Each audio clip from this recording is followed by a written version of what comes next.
এইরকম ঝাল ঝাল আলুর দম আর সঙ্গে থাকছে আলুর কচুরি।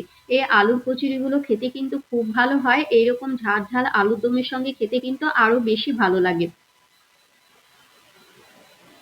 তো এই আলুর কচুরিগুলো কিভাবে বানিয়েছিলাম সেই পুরো রেসিপিটাই কিন্তু শেয়ার করব। আলুর কচুরি বানানোর জন্য ফার্স্টে আমি আলুর কচুরি বানানোর জন্য সেটা রেডি করে নেব, মানে ময়দাটা রেডি করে নেব। এখানে আমি সেদ্ধ আলু নিয়ে নিয়েছি।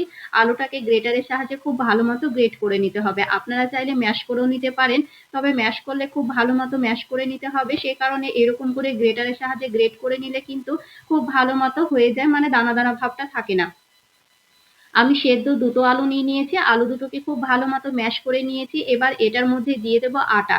আপনারা কিন্তু এই কচুরিটা, কচুরি কিংবা লুচি যেটাই বলুন না কেন, কচুরিটা কিন্তু আটা দিয়ে বানাতে হবে, আটা দিয়ে খেতে বেশি ভালো লাগে। তো আমি ওই 2 কাপ মতো আটা নিয়ে নিয়েছি। এবার এটার মধ্যে দিয়ে দেবো 1 টেবিল চামচ চিলি ফ্লেক্স, দিয়ে দেবো 1/2 টেবিল চামচ কালো জিরে,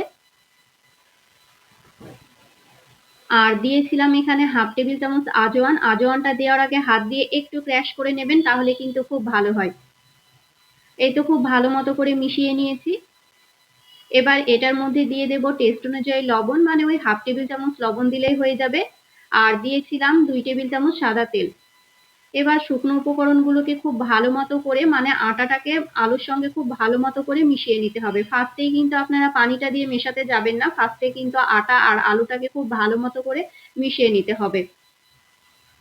এই তো খুব সুন্দর মতো করে কিন্তু আমি মিশিয়ে নিয়েছি। মেশানো হয়ে গেলে এবার অল্প অল্প রুম টেম্পারেচারে পানি থাকা, মানে রুম টেম্পারেচারে থাকা পানি দিয়ে কিন্তু অল্প অল্প পানি দিয়ে খুব ভালো মতো করে আটাটাকে মেখে নিতে হবে।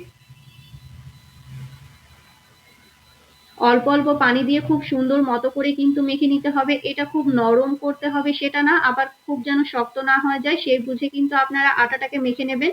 এই তো খুব ভালো মতো করে মেখে নিয়ে এটাকে আমি এক সাইডে রেখে দেবো। এটা কিন্তু সঙ্গে সঙ্গে বানানো যায়, যেহেতু আমি আলুর দম বানাবো সেই কারণে আমি যতক্ষণ আলুর দমটা বানাতে টাইম লাগবে আমি ততক্ষণ কিন্তু রেস্টে রেখে দিলাম, মানে ওই 10 মিনিট মতো। এইদিকে আলুর দমটা বানানোর জন্য একটা ফ্রাই প্যানে দিয়ে দিলাম পরিমাণ মতো সর্ষের তেল। তেলের মধ্যে দিয়ে দেবো দুটো তেজপাতা। আপনারা চাইলে এরকম করে আলুর দমটা মানে একদম সিম্পল ভাবে বানিয়ে নিতে পারেন, খেতে কিন্তু বেশ ভালো হয়। 1/2 টেবিল চামচ দিয়েছিলাম গোটা জিরে, আর একটা থেকে দুটো মতো ওই লবঙ্গ, এলাচ, দারুচিনি একটু তেলে নিয়ে দিয়েছিলাম, মানে একটু তেলের সঙ্গে ভেজে নিয়ে এখানে একটা কোচানো পেঁয়াজ দিয়েছি। পেঁয়াজটাকে স্লাইস করে কেটে নিতে হবে। 3 থেকে 4টে মতো কাঁচা লঙ্কা দিয়েছিলাম। ঝালটা আপনাদের পছন্দ মতো দেবেন। আমি কিন্তু একটু আজকে ঝাল ঝাল করবো সে কারণে ওই 4টে মতো কাঁচা লঙ্কা দিয়েছিলাম।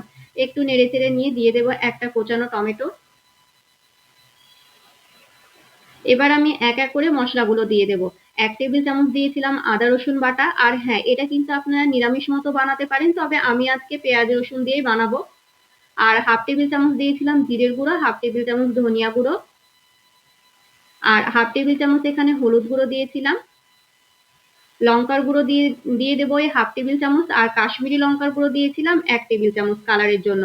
অল্প একটু পানি দিয়ে দিলাম, আর টেস্ট অনুযায়ী লবণ দিয়ে এবার মশলাটাকে কিন্তু খুব ভালো মতো কষিয়ে নিতে হবে। মশলাটাকে খুব সুন্দর মতো করে কষিয়ে নেবেন। আমি প্রায় 3 থেকে 4 মিনিট মতো কিন্তু মশলাটাকে অল্প একটু পানি দিয়ে খুব সুন্দর মতো করে কষিয়ে নিয়েছিলাম। মশলাটা যখন খুব ভালো মতো কষিয়ে আসবে এখানে সেদ্ধ করে নেওয়া আলুটাকে দিয়ে দেবো। আপনারা চাইলে সেদ্ধ না করে আলুটাকে দিতে পারেন, তবে সেদ্ধ না করে আলুটা দিলে একটু ভেজে নেবেন, কিংবা সেদ্ধ করা আলুটাকেও কিন্তু একটু ভেজে নেওয়া যায়। তো না ভেজেও কিন্তু এভাবে মশলার সঙ্গে কষিয়ে নিলে কিন্তু আলুর দমটা খেতে বেশ ভালো লাগে।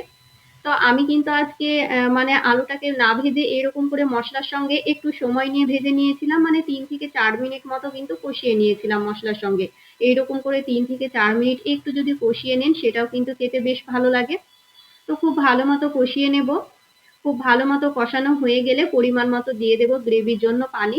এটা কিন্তু খুব বেশি ঝোল ঝোল হবে না, আলুটা যেহেতু সেদ্ধ আছে সে বুঝে কিন্তু আপনারা পানিটা অ্যাড করবেন। আমি ওই 1 কাপ মতো পানিটা দিয়ে দেবো।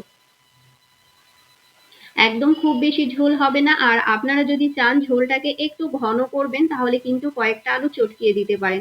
কয়েকটা আলু একটু যদি চটকিয়ে দেন তাহলে কিন্তু গ্রেভিটা একটু ঘন হয়, খেতে বেশি ভালো লাগে। তো আমার আলুর দম কিন্তু একদম রেডি হয়ে গিয়েছে। নামানোর আগে দিয়ে দিলাম কিছুটা পরিমাণে ধনিয়া পাতা কুচি। ধনিয়া পাতা কুচি দিলে কিন্তু ফ্লেভারটা খুব সুন্দর আসে আর খেতেও ভালো লাগে। অল্প একটু গরম মশলার গুঁড়ো দিয়েছিলাম। দেখুন এটা কিন্তু আমার আলুর দমের ফাইনাল লুক একদম কমপ্লিট হয়ে গেছে। এবার চলুন লুচিটা বানিয়ে নিই।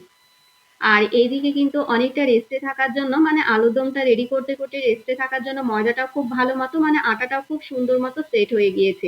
ছোট ছোট করে লেচি কেটে নেব, তবে খুব বেশি ছোট করার প্রয়োজন নেই। এই কচুরিটা কিন্তু একটু মোটা করলেই দেখতে বেশি ভালো লাগে আর খেতেও ভালো লাগে। তো আমি সেই রকম বুঝে লেচিটা কেটে নিয়েছি। আপনারা একটু খেয়াল করলে বুঝতে পারবেন আমি কিন্তু একটু বড় করে লেচিটা করে নিয়েছি। অল্প অল্প তেল দিয়ে কিন্তু এটা বেলে নিতে হবে। তো একদম অল্প অল্প একটু তেল দিয়ে কিন্তু খুব সুন্দর মতো করে বেলে নেব, আর খুব ভালো মতো করেই কিন্তু বেলা হয়ে যায়। আর সবগুলোই কচুরি কিন্তু আপনাদের সুন্দর মতো ফুলে ফেপে যাবে, খেতেও কিন্তু ভীষণ ভালো হয়। এগুলো খাওয়ার জন্য আপনাদের এক্সট্রা কোনো তরকারি প্রয়োজন নেই, আপনারা কিন্তু খালিও খেতে পারেন। তো এই তো কয়েকটা কিন্তু আমি একসঙ্গে বেলে নিয়ে এরপর ভেজে নেব, সেই কারণে আমি কয়েকটা মানে বেলে নিয়েছিলাম। ওই 3 থেকে 4টে মতো একসঙ্গে বেলে নিয়েছিলাম। আপনারা সঙ্গে সঙ্গে বেলেও ভেজে নিতে পারেন, আপনাদের সুবিধা মতো এগুলো বেলে নেবেন। এই তো একসঙ্গে কয়েকটা বেলে নিয়ে এবার এক এক করে ভেজে নেব। আর ভাজার সময় কিন্তু তেলটাকে খুব ভালো মতো গরম করে নেবেন। তেলটা যদি ভালো মতো গরম না হয় তাহলে কিন্তু কচুরিগুলো একদমই ফুলকো ফুলকো হবে না, চুপসিয়ে যাবে। তো তেলটা ভালো মতো গরম হয়ে তারপর কচুরিগুলো একসঙ্গে ছাড়বেন। গ্যাসের আঁচটা মিডিয়াম টু হাই ফ্লেমে রেখে দেখবেন প্রতিটা কচুরি কিন্তু আপনাদের ফুলকো ফুলকো হবে, দেখতে সুন্দর লাগবে। তো এক এক করে সমস্ত কচুরিগুলোই কিন্তু আমি সেম ভাবে ভেজে নিয়েছিলাম। দেখতে কতটা ইয়ামি লাগছে না? এগুলো কিন্তু এমনি শুকনো খেতেই বেশি ভালো লাগে। এর সঙ্গে কোনো আলুর দম কিংবা কোনো কিছুরই প্রয়োজন হয় না। তবে আলুর দমের সঙ্গে খেলে কিন্তু এটা বেশি আরেকটু টেস্ট বেড়ে যাবে। তবে আপনারা কিন্তু এমনিও খেতে পারেন, যেহেতু সবকিছু মশলাই এর সঙ্গে অ্যাড করা আছে। এই তো দেখুন আমি কিন্তু কয়েকটা ভেজে নিয়েছিলাম।